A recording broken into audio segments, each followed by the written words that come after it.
You're listening to a podcast by the Center for Action and Contemplation. To learn more, visit cac.org. Greetings. I'm Jim Finley. And I'm Kirsten Oates. Welcome to Turning to the Mystics.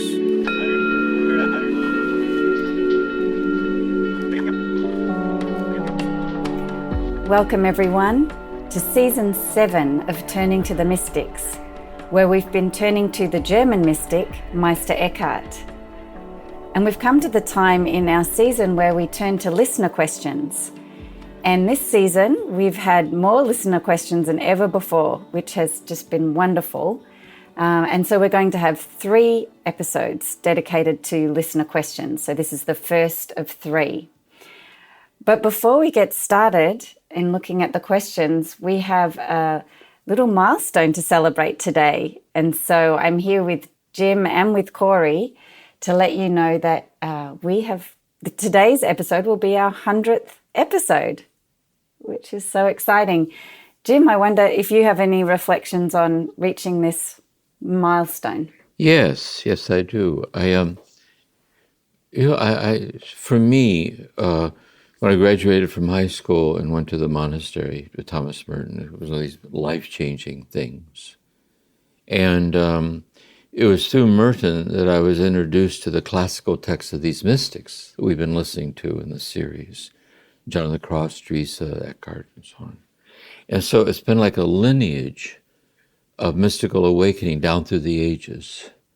And then I saw Thomas Merton as a living embodiment of that. I saw him as he was a lineage holder in this mystical consciousness. And that kind of ageless wisdom of the contemplative way has so touched me and enriched my life. Then when I started leading and sharing in retreats around the country, I picked up people's hunger for this. Just longing these silent retreats and sitting in silence and listening to it. So when the providential opportunity has come up for these podcasts like this, I really see the beautiful response to it as an expression of that hunger, to pass on this ancient lineage, to make these mystical teachings as accessible, inviting as possible without watering down the radicality, what we're looking for. So that's why I find it so meaningful to see this ongoing response, and we reach this point in our reflections. It's a grace. Yeah. Well, thank you for sharing that, Jim. And I wanted to bring Corey on, who's been with us from the very beginning, the person behind the curtain of this podcast. And so, Corey, did you have anything you wanted to share?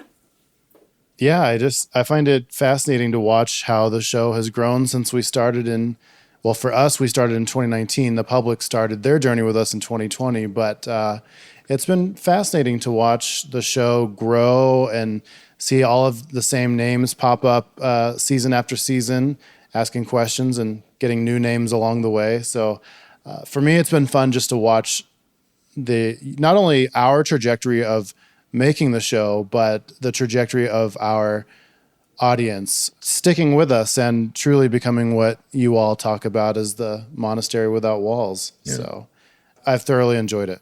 Okay. Thank you so much, Corey. And I feel like it's just beautiful that this milestone has landed on a listener question episode, because really for all of us, I think we just so value the community that comes alongside this podcast. And it's the reason that it's gone so well, I think, is the support of the community and all the questions they've sent in and the feedback we've gotten. So thank you to everyone who's listening, and we celebrate this milestone with you. Yes. And thanks for letting me be here with the two of you on a recorded line. It's now recorded for all of history that we've done this together. So, so fun, Corey. Yeah. Yeah. Well, it's time for us to turn to our questions. But before we do that, I just need to let everyone know that we had another guest on our 100th episode, and that was the leaf blower that comes and goes in Jim's yard sometimes. So in this episode, in a couple of spots, it's particularly noisy. I guess it's a nice chance for us to practice detachment. So on to the questions. Great questions, beautiful questions. Yes. And Corey wanted us to note that this is the largest amount of listener questions we've had so far in Turning to the Mystics. And we have read every one of them and tried to distill them into some themes. And so we'll be addressing as many as we can today, but we won't have a chance to get to all of them. But the questions are just helpful, Jim, to ground the podcast in the reality of the community that travels along with us. So great to read every single one that comes in. I've loved that. Yeah. So you ready to get started, Jim? I am. I'm ready. Yep. Okay. So the first theme is around the person of Meister Eckhart. And our first question comes from Pam. And she asks, I'd like to ask about Meister Eckhart's personal mystic experiences. Did he ever write or talk about that, or just focus on teaching the way of detachment? Some mystics do tell us about their awakening. Like Teresa of Avila, for example, wrote a book called On Her Whole Life. She wrote her spiritual autobiography about her awakening. And Julianne of Norwich, remember the near-death experience she had in the cross and so on. But Eckhart doesn't do that. Eckhart doesn't tell us. We know his history, that he taught the University of Paris, taught theology, then left and gave the sermons. But we can tell by the depth of his sermons, the depth of his awakening. But he himself doesn't disclose the moment or the ways in which it occurred within him. So we don't know that, that I'm aware of. Another question from Jeff. Meister Eckhart experienced difficult and turbulent times through the Inquisition of the Church. Do you think that he shows us a way of dealing with such turmoil and opposition in our lives? I do. He was keenly aware of those difficulties and shortcomings. But I think two things.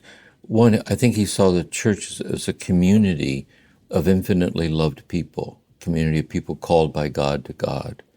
And he just saw that brokenness as part of, the church community. It should always be repenting of its brokenness.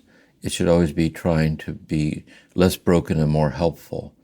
Secondly, he himself didn't feel that he was called to be a reformer in that way. He doesn't address any of those questions. Unlike Dr. Martin Luther King, for example, it's a very hard as a reformer. He wasn't a reformer. Next, with regard to his trial, where he was accused of heretical sayings, of pantheism, and so on, he simply stated that he just held to the truth, but didn't get reactive. So he said, for example, that he honestly feels that the church people reading his text didn't understand what he was saying. And basically, one key insight, he says, is he made a distinction between indicative thought, where theology defines what is, like God is Trinity, God is eternal, God is love, and imperative thought, which is the language of the awakening of the heart. So all his sermons are the imperative language of the heart, and they assumed he was speaking indicatively, like systematic, which he knew well because he taught it at the University of Paris. And so I think he just sort of like just integrity, not to be reactive or passive, but just walk the walk, be true to yourself. And then if you're called to be a reformer, reform. Yeah. But if you're called to follow the interior way, follow it. If you're called to share it with others, share it. And I think it's a spiritual direction integrity question. And that was his response. Yeah, beautiful.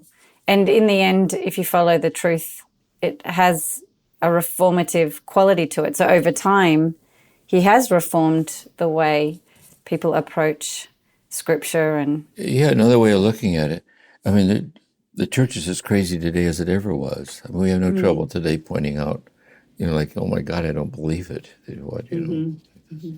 But there are also just brilliance and holiness in the church. So who were those bishops and people who read it and condemned it? We don't even know who they were. They're gone. We're still reading Meister Eckhart.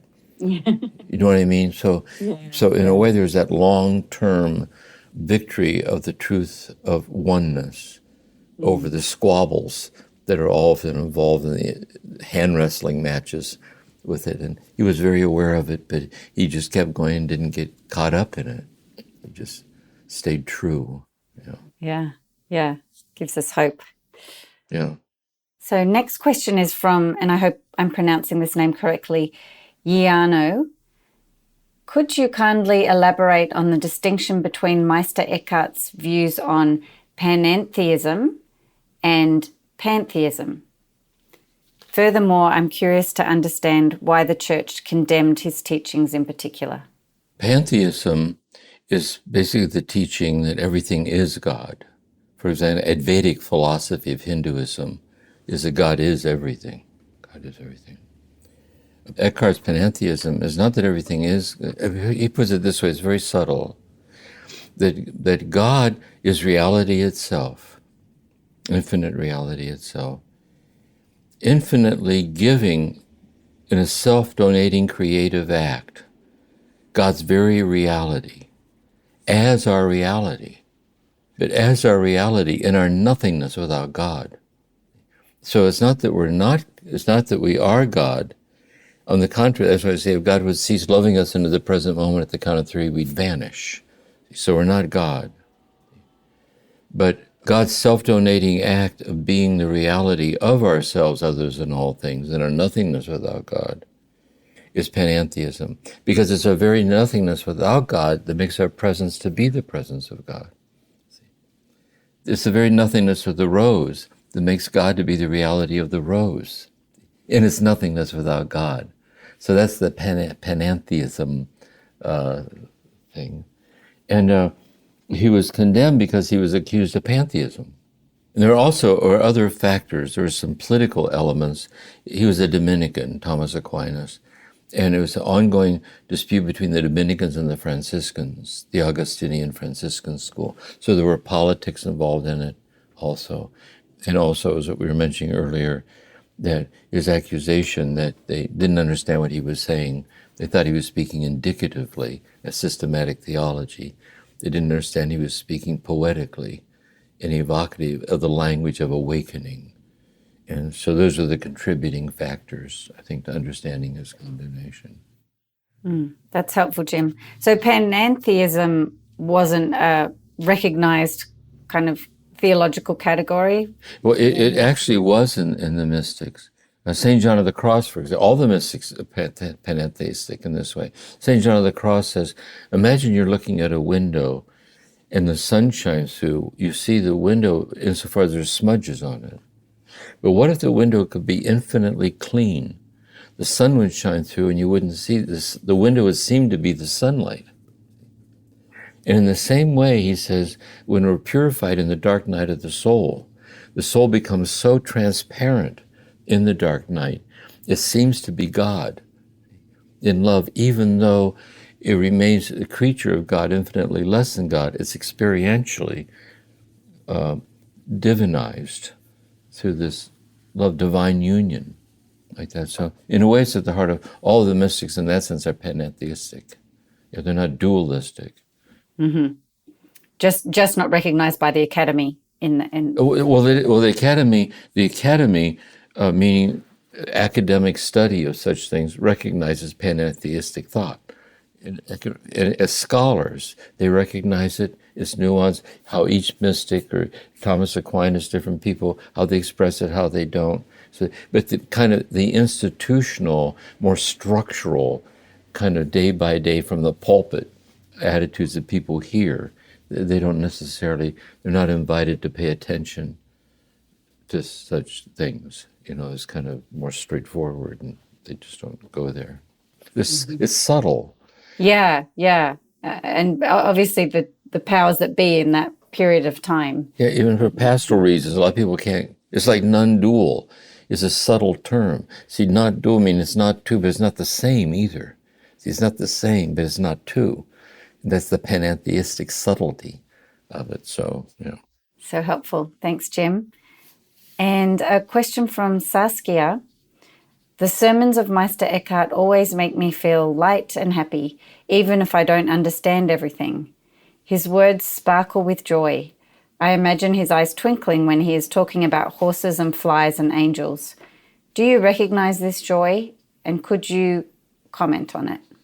Yes. I think it's true. I think it's true. And I don't think when he was giving his sermons, there was a lot of grinning and winking and thumbs up and so on. But I do think he conveyed in the depth and beauty of what he was saying, the sense of how joyful it is, because it's so wonderful to, like the person says, you don't understand it and don't need to, but something in you does. And what understands it is that you recognize it as joyful. And it's joyful because it's unexplainably true. And I think he lived in that habitually, I think. Yeah. So now we're going to move on to the theme of detachment.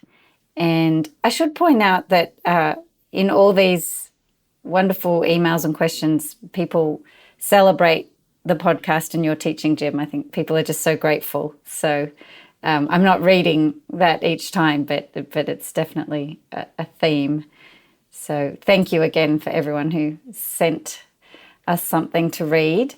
So this question comes from Marianne, and we're now in the theme of detachment. And she asks, does detachment mean thinking and feeling negative or impatient ways, but not acting on them? As in the funny example you used of the lawn worker making noise when you were taping the podcast, and how you refrained from negative reactions, even though you thought of some very understandable reactive remarks.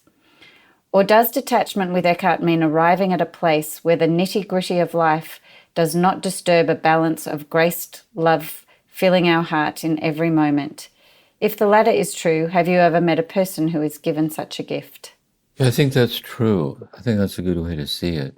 I don't think detachment means that we're not disturbed when disturbing things happen. Or it doesn't mean that we're not sad when sad things happen, because then we would just be distant, isolated. But rather, it's that we're disturbed when disturbing things happen, but we don't let the disturbing aspect of what's happening cause us to lose our balance, because we're grounded in an infinite presence that's sustaining us, transcending the disturbance and permeating the disturbance itself. It's something to be sat with and listened to and looked at. So it's much more like that, I think. The middle way of the Buddha is very much like that too. It's really being present. If it is, let it be, Eckhart says. So you accept it as it is, but you accept it as it is all inclusively. So the disturbance and the sadness, but you're not caught off guard by it, where it closes off your access to the infinite generosity that transcends and permeates the disturbance, permeates the sadness. And I think that's kind of the delicate quality. It's kind of a spiritual direction question, I think over time, as we mature in love. A lot of psychotherapy is about this too. As we mature in love, we learn to take it in stride and ride the waves of circumstance and keep clear-minded in the midst of unforeseeability, that kind of thing. Thank you, Jim. Turning to the mystics will continue in a moment.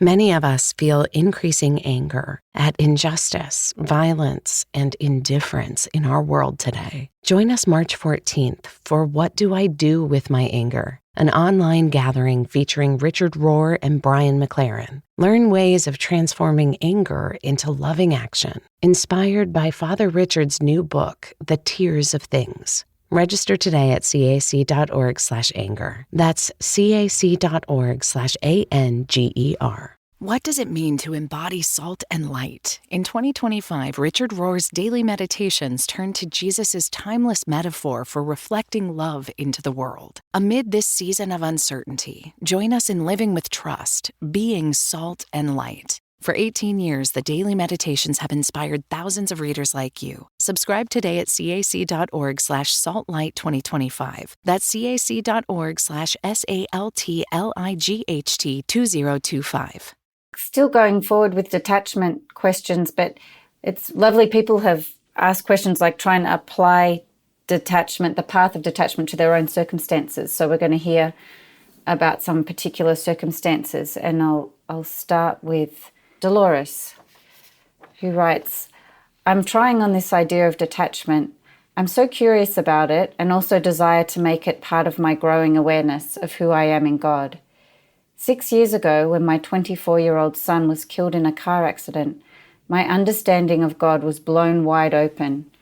I was angry, and I searched for some kind of meaning or understanding, eventually finding my way to the Center of Action and Contemplation and the teachings of all the faculty there, which has felt like a lifesaver. My relationship with God is greater than ever.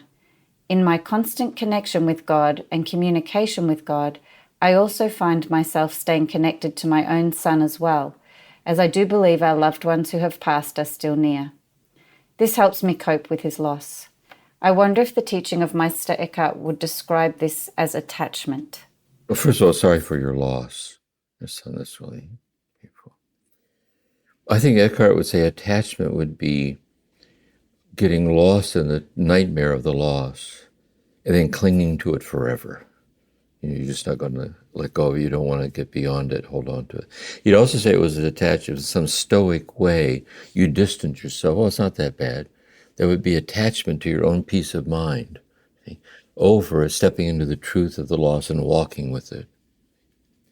He would say that as you go through those phases and you come into this more inclusive place, he would say that's detachment. It's detachment from your inner peace being dependent on you having it the way you wish that it was, which means your child would be alive. So, but your child's not alive, not on this earth, your child's with God. And so detachment is you accept the loss, include the loss, and know that somehow the deathless presence of your child is present in the loss. You lose that tangible immediacy, but there's a deeper way of a deathless union that's there and always will be there.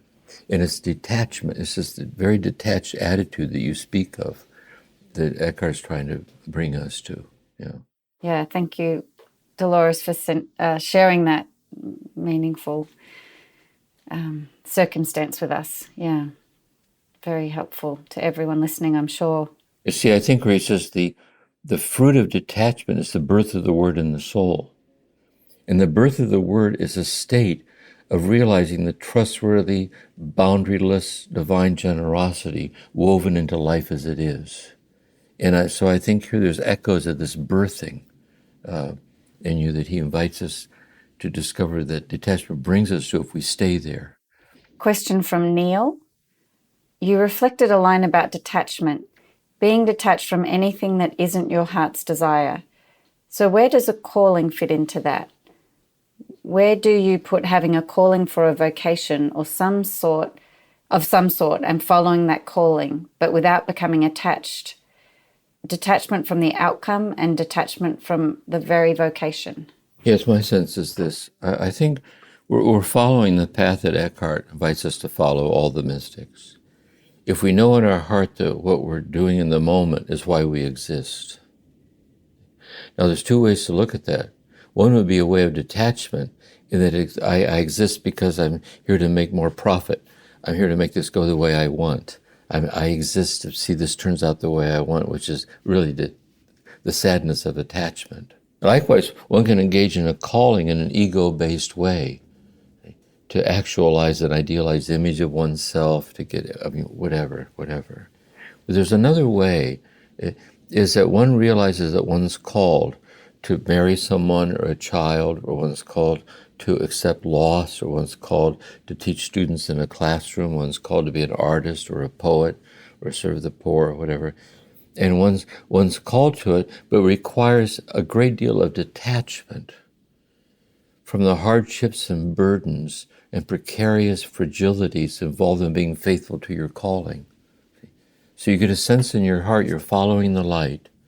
You're following, you discern, and it sits well with you. It sits well with you. I feel I'm on this right path. It enriches me. And I know that it includes my acceptance of the challenges and difficulties that I face, because it's transforming my character. And through it, I'm helping others to be transformed. So I think that's the discernment quality of that. Question from Kate. I have 3 of my own children now, one with additional needs, and I was so naive about how my own trauma would affect my experience and ability to be the parent I long to be. My question is about letting go of outcomes. I know this is an area I really want to become more of my foundation, with security and strength from He that sustains me, but I struggle to give up hope of healing from my illness, hope that my children will be thriving, healthy adults, hope that maybe tomorrow will be better than today, hope that I won't always live in fear, etc. How do we live without hope, or do we move our hope elsewhere? I always think this, I think the spirit of Eckhart, all these things, the spirit of the gospel, I think, is I think the list of things you mentioned, we should have hope. We should have hope that it's going to work out, that we're going to be healthy, that whatever your own present struggle is, you're going to get through it. We should have hope in that. But here's the thing. But we have hope knowing that if it doesn't turn out the way we want, as we walk through the disappointment and the pain, we'll discover not just God sustaining us in the disappointment, but leading us into realizations we never would have found had we not lost what we lost. It's true that we lost what we lost, and not to romanticize it or make light of it. But what Eckhart would say, we're tempted to think it stops there, which is the idolatry of circumstance. But what if we see that it never stops anywhere? And as we go through it, we'll discover we were given something in the loss about being tenderhearted or compassionate or humble or trusting. And I think that's the Eckhart sensitivity to hope. That's helpful. Thank you for that question, Kate. There's one more thing, too, about hope. He says, eagerness, even mystical, makes one forgetful. That in a way, hope is realizing we hope we get healed from what hinders us from everything we could possibly be looking for is already here. That God already is being infinitely poured out as this present moment, as the sun moving across the sky. See? And I hope with God's grace I might be healed from being delivered from the illusion that anything's missing. I think that's another important piece for Eckhart.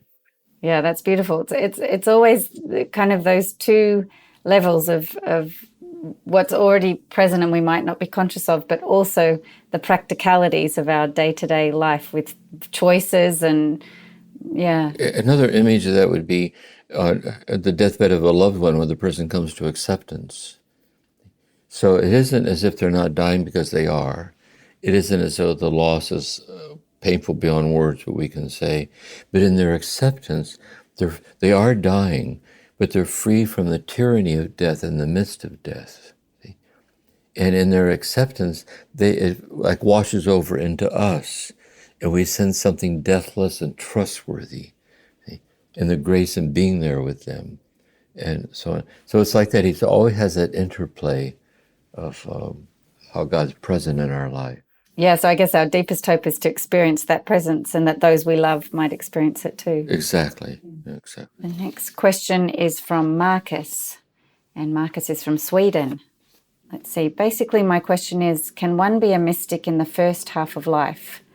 I feel very drawn to the teachings of the mystics you have explored on the podcast, including Meister Eckhart, but it seems hard not to get distracted by first half of life issues. I want to build a life that is ordered in a certain way, and I can't seem to truly detach from that desire. What would someone like Meister Eckhart say about this? Here's the way I put it, Eckhart would say, is that when we're graced with the desire to live by this path, when we're in the first half of life, at the very heart of the desire is a gift that transcends the limitations of our youthful ways. Because we have work to do. There's a lot of unanswered questions. We have to face tomorrow. We have to think. But at the very heart of the grace of even desiring such liberation, in the midst of unresolved things, is the gift. There's something else too, is that the desire to be liberated from the claim these complexities make over us as having the final say in who we are. That's what we're trying to be free from. we realize that the sincerity of the desire, deepened in quiet meditation and prayer, illumines the complexities of our concerns and renders them somehow translucent, that God's somehow present in the midst of this. And so we learn to roll with the waves and kind of lean into it and see what God has in mind and kind of be open, because something's happening to us. Our character is being transformed. That's how we are transformed, by faith. That's how we mature and grow in that. So it's not easy, but it's difficult to do that. But it's more difficult not to. Because if you don't, you're still caught up in attributing authority over circumstance. But here, there's the jagged edges of circumstance, but more and more and more, they're losing their authority over your heart, because you're more and more grounded that God's one with you in the midst of the unresolved things. I think that's the texture of it, I think, for me, like Eckhart. Jim, I've also heard you say many times we are having these mystical experiences throughout our lives. And so for Marcus, how to be open and paying attention when they do arise. And I think Eckhart was, and this is why he didn't pay, so we need to be very careful not to be attached to these moments when they occur. That's why detachment. Because the other key is the intuition that when they do occur, the intuition is that it isn't as if something more of God was given, but rather we were fleetingly gifted to what of God is given in every moment of our life. That's the key, the divinity of the ordinariness of everything, and to see how these moments are tended to stabilize and habituate and underline clarity that what's always there, and from time to time we're graced with the realization of what's always there as a reminder. I think that's Eckhart's tone, I think. Beautiful. And I wonder how many first half of life mystics we have listening to us. I don't know. I would say this, and I would say this is true of me growing up too. I would say the very fact the first half of life people, the very fact they're drawn to this is indications of the unfolding of mystical stirrings within them, or they wouldn't be drawn to it. They wouldn't be drawn to it. Yeah, exactly. The same for people in the second half. We're all in this together. So true. Our next question is from Rick, and he asks, how do we pursue empathy, as you discussed, without it becoming an attachment? Is it an issue of balance, or is it an issue of it being a both and rather than an either or? It's a delicate question, really. And I don't think we're meant to resolve it in some clean, linear way. Because I think when we really love someone, or care about someone, and through empathy, we feel something of their pain. And we want to know what we could possibly do to be helpful in easing their pain, to deliver them. At some level, we can get attached to it, and that our inner peace will be dependent on the extent to which we're able to do that, or the extent to which the person is going to be able to get past it. And insofar as we're caught there, because we're human. And so we're always trying to loosen our hold on our inner peace being dependent on the outcome, knowing that it's normal that we care, but our real empathy, I put it this way too, Eckhart would say, is that by our presence to them, they get in touch with an inner peace that's not dependent on the outcome of what they're going through. That it isn't, we want them to do their best to get past it. Of course they wanted to get past it. But we're also bearing witness and helping them to realize that there's something much more going on than whether they get past it or not. Because the infinite love of God giving itself to them in every breath and heartbeat isn't dependent on whether they get past it, isn't dependent on anything. And we're trying to help them find their way to that. So Jim, this question comes from Frank, and he asks, the mystics call us to detach from the things of this world. Are the people we love considered things of this world? They are considered things of this world insofar as we're functioning under the perception that they belong to us. And And whether they comply or don't comply with our help, or what happens to them or doesn't happen to them, is somehow we're tied up, our piece is tied up with the outcome of that, insofar then that it is of this world. But insofar as we realize that these people in our lives are God's presence in our life, it's kind of shining out from the unique beauty of who they are as a person, like that they don't belong to us at all. We don't belong to ourselves. We all belong to God. And therefore, the very love from these people, we realize is actually God loving us through these people and giving us God through the love of these people, incarnate in their relationships with us. And I think that's how Eckhart would invite us to see it. It's not always easy to see that. But again, this is where Eckhart would require us to, by leaning into detachment, to lean into being detached from being discouraged about how hard it is to learn that. Like we need to be endlessly patient with ourselves because God is. But what matters is that we see it, and with God's help, we're working on it. Like we're being refined, in the art of this releasement, this galazonite, this letting go. Do you think, Jim, we also have to be endlessly patient with humans in general and how we don't get it and how we argue, we fight, Yes, very much so. I would say this, I think it's hard for Eckhart too, is a thing about this kind of experiential self-knowledge on the path of detachment to the birth. We realize in understanding ourselves and being liberated in this way, like liberated from the tyranny of shortcomings in the midst of our ongoing shortcomings, like that, like being at peace with that. Then we realize that each person is a unique edition of the universal story of being a human being. And it makes community possible because everyone's going through their own unique configuration of this. So the more aligned we are with this pattern, the more we can kind of get lined up with their pattern and meet them as they're going through this, essentially the same process of the great letting go in which the birthing happens, but in the configurations of their details. But, it takes one to know one. Judge not, you shall not be judged. And like that, I think, yeah.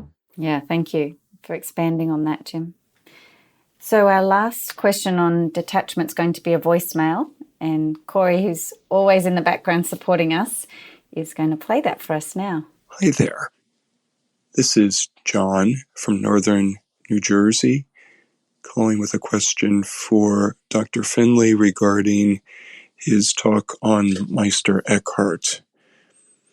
It seems to me that Meister Eckhart is inviting us to live life without the why questions. I was wondering if that approach to life would negate a purpose and meaning in life, which seems to me to be one of the attributes and important points of living a life of faith within the Christian tradition. Meaning in life helps us to know the presence of a God who has picked us to further his loving priorities. Yes, there's a way that helps me to understand this. To live without a why. The quote we gave from Eckhart, you release a horse in the morning out of the barn into the pasture, and it runs across the field with all its might. It runs without a why. The rose blooms. Why does it bloom? It blooms without a why. And so he's saying this in a way. He's trying to free us from the ideology of meaning. That my understanding of why I'm doing something is adequate to understand what's happening. It's an aspect of it. But it's kind of an ideology, of what I'm doing. So what I'm to do is to learn without a why, learn to kind of be free and open to whatever truth there may be in my understanding. There's infinitely more to it that I'll never understand because it's divine. It's divine. And then, in that sense, once it comes full circle, then we learn to live in the why, but in a radically different way, which we might understand as abandonment to divine providence, or surrender to the will of God unfolding in our life, is the why. It's God's why, unfolding and pouring itself out through us in the concreteness of our response, like this. That's the why. But again, we get back to the I don't know. Is, why do you love God? Because of God. Why do you love, why are you happy to be alive? He said, my word, I don't know, but I'm happy to be alive. That not knowing is a humility out of which he's so clear about who he is. You don't get the feeling when you listen to Eckhart at all that he's confused about who he is. You also, when you look at his sermons, there's a kind of a disciplined clarity about his mind. But it's not a mind that imposes anything.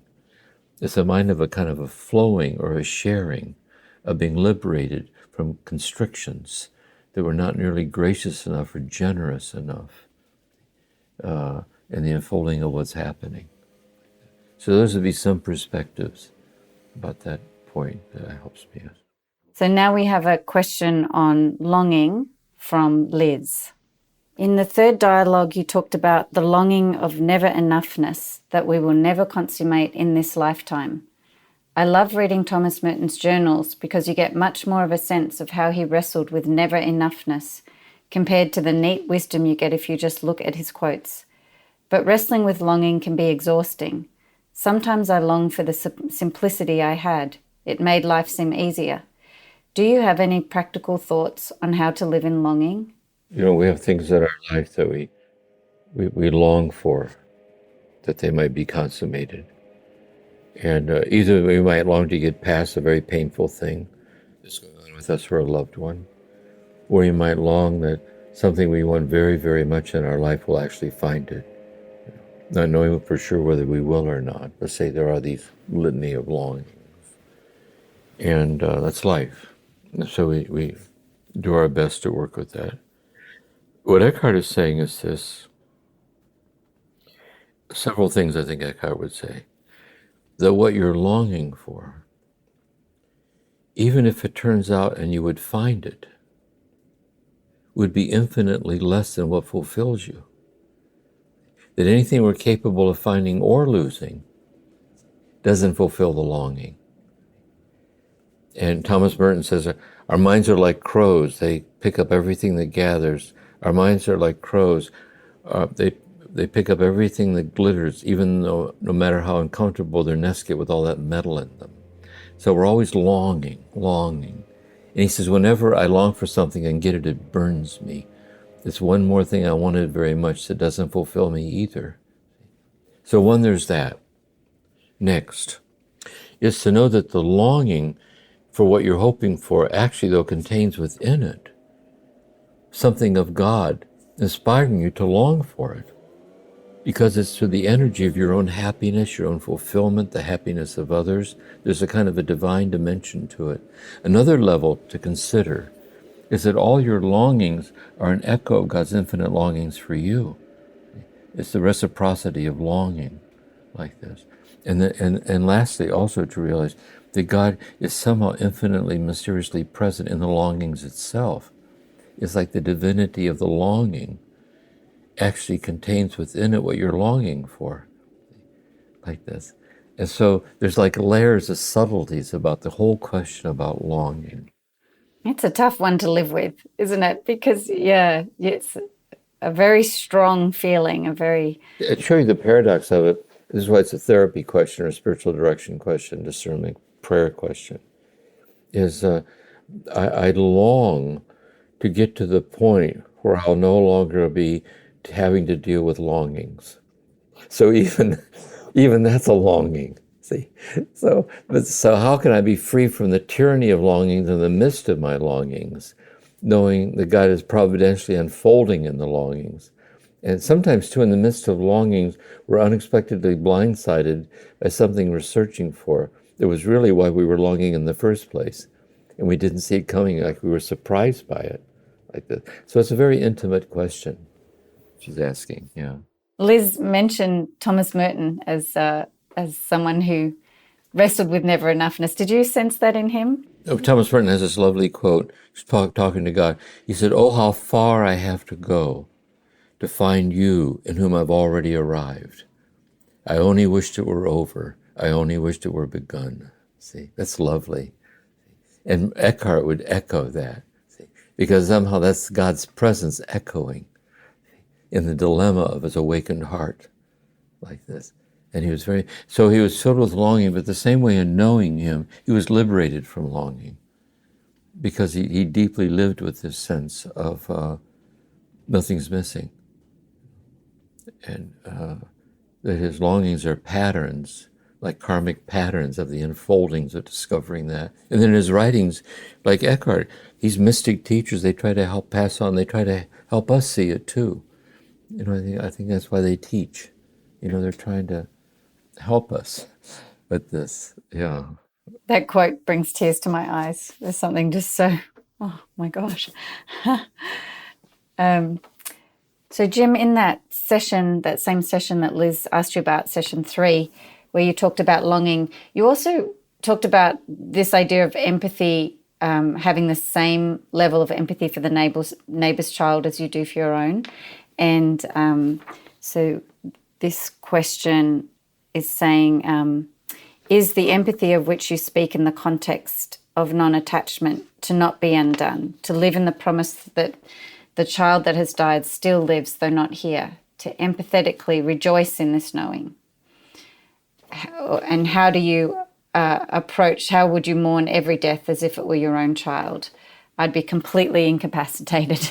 Yes, I touched on this in the talks too. This is another, all of Eckhart's points are subtle, I guess. Of course, at one level, when he says we should be as detached, say, from the death of a total stranger on the other side of the world, if our own child died, for example. And of course, we can't do that. It doesn't make any sense. I hear on the news that somebody died, and I think, oh, wow, somebody died. That's too bad. But if one of my daughters, I got a phone call, one of them was killed in a car crash, I'd be devastated.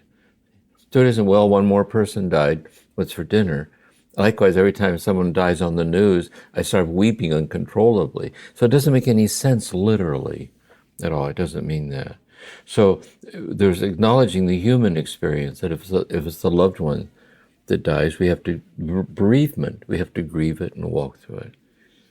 Then when we see someone distant from us who's died, we don't feel that. But what Eckhart would say was this: we need to be detached from the closed horizon of our own private concerns, and know that that mother and father who lost their son and daughter is as overwhelmingly grieved as I was grieved when I lost, or I would be lost. And that empathic sense of universally identifying with it. The next point is this: in being an empath, being sensitive, you can be overwhelmed by that. So again, you have to hand the whole thing over to God.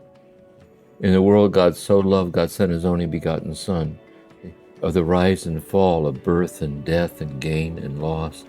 So it's a matter of accepting an inclusive sense of God's pervading the totality. Just as each of us is a unique portal, it opens out on that totality. And Eckhart's trying to, I think, those are the kind of sensitivities that help me resonate with it seems to me Eckhart is saying. Well, Jim, our 100th episode is coming to a close, and it's been wonderful yet again. Thank you so much for responding to the questions. Thank you to everyone who sent in a question. We're so grateful for all the listeners and for this opportunity to be a part of your lives through this podcast. See you for part 2.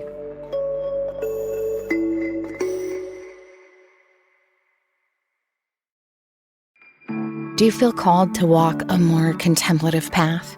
The Center for Action and Contemplation is an educational nonprofit supporting the journey of inner transformation. Our programs and resources will help grow your consciousness, deepen your prayer practice, and strengthen your compassionate engagement with the world. Learn more about our resources, such as publications, podcasts, email series, and events at www.cac.org.